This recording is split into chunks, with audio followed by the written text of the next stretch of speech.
భారత్లో భారీగా HMPV virus కేసులు పెరుగుతున్నాయి. నిన్న ఒక్కరోజు 5 కేసులు బయటపడగా తాజాగా మరో 2 కేసులు నమోదయ్యాయి. నిన్న బెంగళూరులో 2, చెన్నైలో 2, అహ్మదాబాద్లో 1 కేసు నమోదవగా తాజాగా మహారాష్ట్రలో 2 కేసులు బయటపడ్డాయి. ఇక నాగ్పూర్లో 2 చిన్నారులకు వైరస్ పాజిటివ్ నిర్ధారణ అయింది. 7 ఏళ్లు 13 ఏళ్ల వయసున్న 2 చిన్నారులు దగ్గు, జ్వరంతో బాధపడుతున్నారని అధికారులు వెల్లడించారు.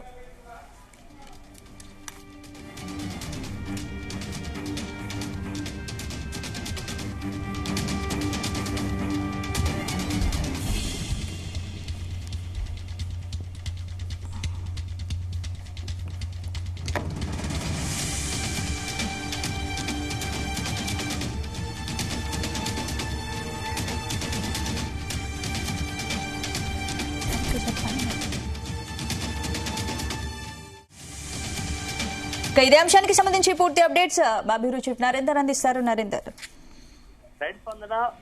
భారత్ కు హెచ్ఎంపీవీ వైరస్ రోజు కేసుల సంఖ్య పెరుగుతున్నటువంటి పరిస్థితి ఉంది. ఇప్పటి వరకు 8 కేసులు నమోదైనట్టుగా కూడా మనకు చెప్తున్నటువంటి సంఘటనలు. ఎందుకంటే మనం చూసాం, ఒకరోజు 5 కేసులు బయటపడగా తాజాగా మరో 2 కేసులు కూడా నమోదయ్యాయి. నిన్న బెంగళూరులో 2, చెన్నైలో 2, అహ్మదాబాద్ లో 1 కేసు నమోదైనటువంటి పరిస్థితి. అయితే మహారాష్ట్ర 2 కేసులు మరోసారి బయటపడ్డాయి. నాగపూర్ లో 2 చిన్నారులకు వైరస్ పాజిటివ్ నిర్ధారణ అయినట్టుగా కూడా మనకు కేంద్ర ఆరోగ్య శాఖ నుంచి అందుతున్నటువంటి సమాచారం. 7 ఏళ్ల బాబు కావచ్చు, 13 ఏళ్ల వయసున్న 2 చిన్నారులు దగ్గు, జ్వరంతో బాధపడుతున్నట్టు కూడా ఇప్పటికే అందుతున్నటువంటి సమాచారం. మొత్తానికి మనం కరోనా టైంలో మనం చూసాం, 2 సంవత్సరాలు మొత్తం లక్షలాది మందిని పొట్టన పెట్టుకున్నటువంటి కోవిడ్ నేపథ్యంలో దాని తర్వాత ఇప్పుడు హెచ్ఎంపీవీ వైరస్ అనేది అప్రమత్తంగా ఉండాల్సిన అవసరం ఉందని కూడా కేంద్ర ఆరోగ్య శాఖ కూడా ఇప్పటికే ఆదేశాలు జారీ చేసింది. ఇప్పటికే తెలుగు రాష్ట్రాల్లో ఉన్నటువంటి ముఖ్యమంత్రులు రేవంత్ రెడ్డి కానీ, అదే చంద్రబాబు నాయుడు ఆంధ్రప్రదేశ్ సంబంధించి ఇప్పటికే 2 రాష్ట్రాల్లో అలర్ట్ అయ్యారు. ఆ రాష్ట్ర సంబంధించినటువంటి వైద్య ఆరోగ్య శాఖను అప్రమత్తం చేశారు. ప్రభుత్వ హాస్పిటల్లో ఖచ్చితంగా అదనపు బెడ్లు ఏర్పాటు చేయడం కానీ, ఆక్సిజన్ సిలిండర్లకు సంబంధించి ఏర్పాటు చేసుకోవాల్సిన అవసరం ఉందని కానీ, అదేవిధంగా బెడ్స్ లో ఎక్కడ ఇబ్బంది కాకుండా, ఎందుకంటే ఒక్కసారిగా ప్యానిక్ కేసులు కనుక పెద్ద ఎత్తున పెరిగితే అందుకు తగ్గట్టుగా రాష్ట్ర యంత్రాంగం కూడా ముందుకు వెళ్లే విధంగా ఇప్పటికే రివ్యూ జరుపుతున్నారు. రాష్ట్ర ముఖ్యంగా తెలంగాణకు సంబంధించినటువంటి వైద్య ఆరోగ్య శాఖ మంత్రి దామోదర రాజనరసింహ కూడా ఇప్పటికే రివ్యూ నిర్వహించారు.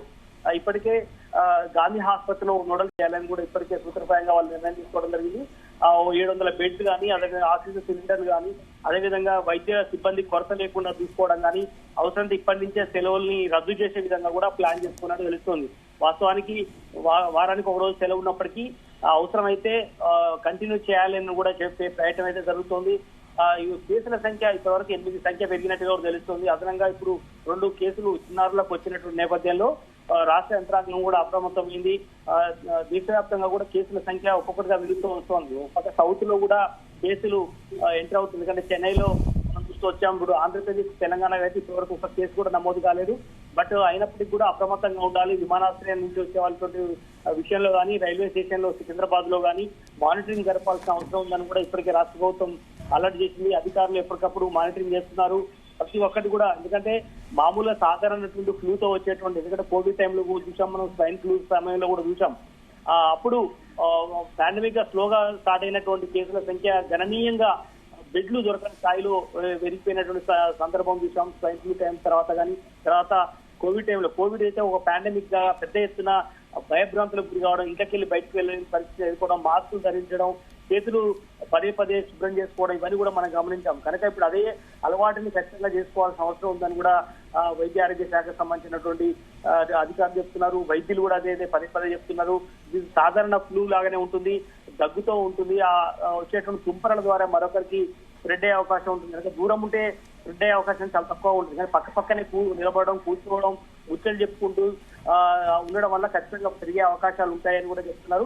కనుక ఆ కేసుల సంఖ్య కనుక ఒకసారి 1-2 కేసులు నమోదైతే ఖచ్చితంగా ఈ పాండమిక్ కాకుండా కొంచెం డిస్టెన్స్ మెయింటైన్ చేయాల్సిన అవసరం ఉంటుందని కూడా ఇప్పటికే వైద్యులు కూడా చూస్తున్నారు.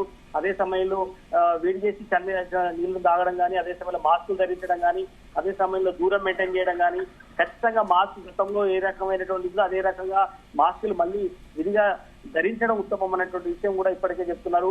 ఎందుకంటే ఎప్పుడు ఏ కేసు ఎవరి నుంచి రైల్వే స్టేషన్ నుంచి వస్తుందా, విమానాశ్రయం నుంచి, ఇంతవరకైతే స్క్రీనింగ్ యంత్రాలు అయితే ఇప్పటికే నమోదు చేయలేదు. ఎక్కడ కూడా టెస్టులు కూడా ఎక్కడ జరిగిన పరిస్థితి. గతంలో మనం చూసాం కోవిడ్ టెస్టులు పెద్ద ఎత్తున ప్రతి కాలనీలో ప్రతి ఏరియాలో కూడా ఏర్పాటు చేసినటువంటి పరిస్థితి అయితే మనం చూసాం.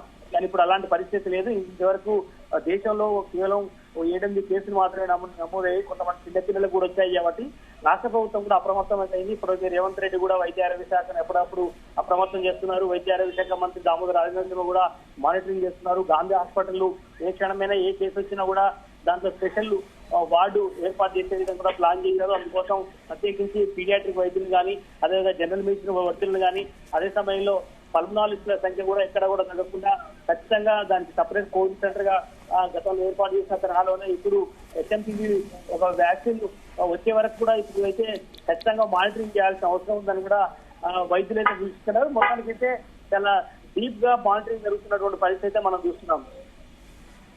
అంటే ఏంటి నరేందర్, ఇప్పుడు ఒకే రోజులో నిన్నటి వరకు 3-4 కేసులు నమోదయ్యాయి. ఈ రోజు మళ్ళీ 2 కేసులు నమోదవడాన్ని ఎలా చూడొచ్చు? అంటే తొందరగా ఇది చాలా స్పీడ్ గా వ్యాప్తి చెందుతుంది అనుకోవచ్చా? మరి దీన్ని కట్టడి చేయాల్సిన అవసరం ఉంది కదా, ప్రభుత్వం ఎలాంటి చర్యలు తీసుకునే అవకాశం ఉంది? స్పీడ్ గా వ్యాప్తి చెందుతుందని మనం చెప్పలేము. ఎందుకంటే సాధారణ కోవిడ్ కంటే అంత ప్రమాదమైంది కాదు అన్నటువంటి విషయం అయితే ఇప్పటికే వైద్య ఆరోగ్య శాఖకు సంబంధించినటువంటి వాళ్ళు కానీ, అదేవిధంగా కేంద్ర ఆరోగ్య శాఖ కూడా ఇప్పటికే ఎప్పటికప్పుడు మానిటరింగ్ చేస్తుంది. ప్రతిదీ క్లీన్ గా అబ్జర్వ్ చేస్తుంది. దీనికి సపరేట్ గా ఓ సెంటర్ కూడా ఏర్పాటు చేశారు. ఎవరు ఎలాంటి అనుమానాలు ఉన్నా కూడా ఫోన్ చేయొచ్చు.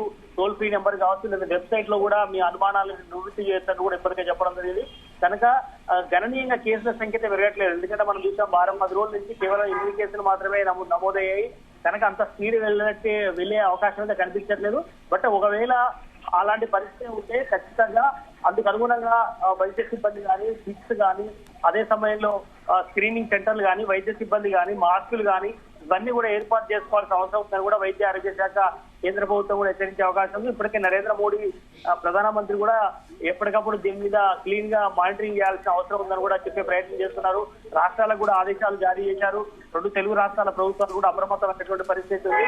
2 తెలుగు రాష్ట్రాల్లో ఎక్కడ కూడా ఒక కేసు కూడా నమోదు కాలేదు కాబట్టి ఎవరు భయభ్రాంతులకు గురి కావాల్సిన అవసరం లేదు. సోషల్ మీడియాలో వస్తున్నటువంటి ప్రచారాన్ని కానీ, టీవీ ఛానల్స్ కూడా ఇష్టానుసారంగా భయభ్రాంతులకు గురి చేయకూడదు అని కూడా రాష్ట్ర ప్రభుత్వం హెచ్చరిస్తోంది. కనుక ఖచ్చితంగా ఎవరు కూడా హైజెనిక్ గా ఉండాలి.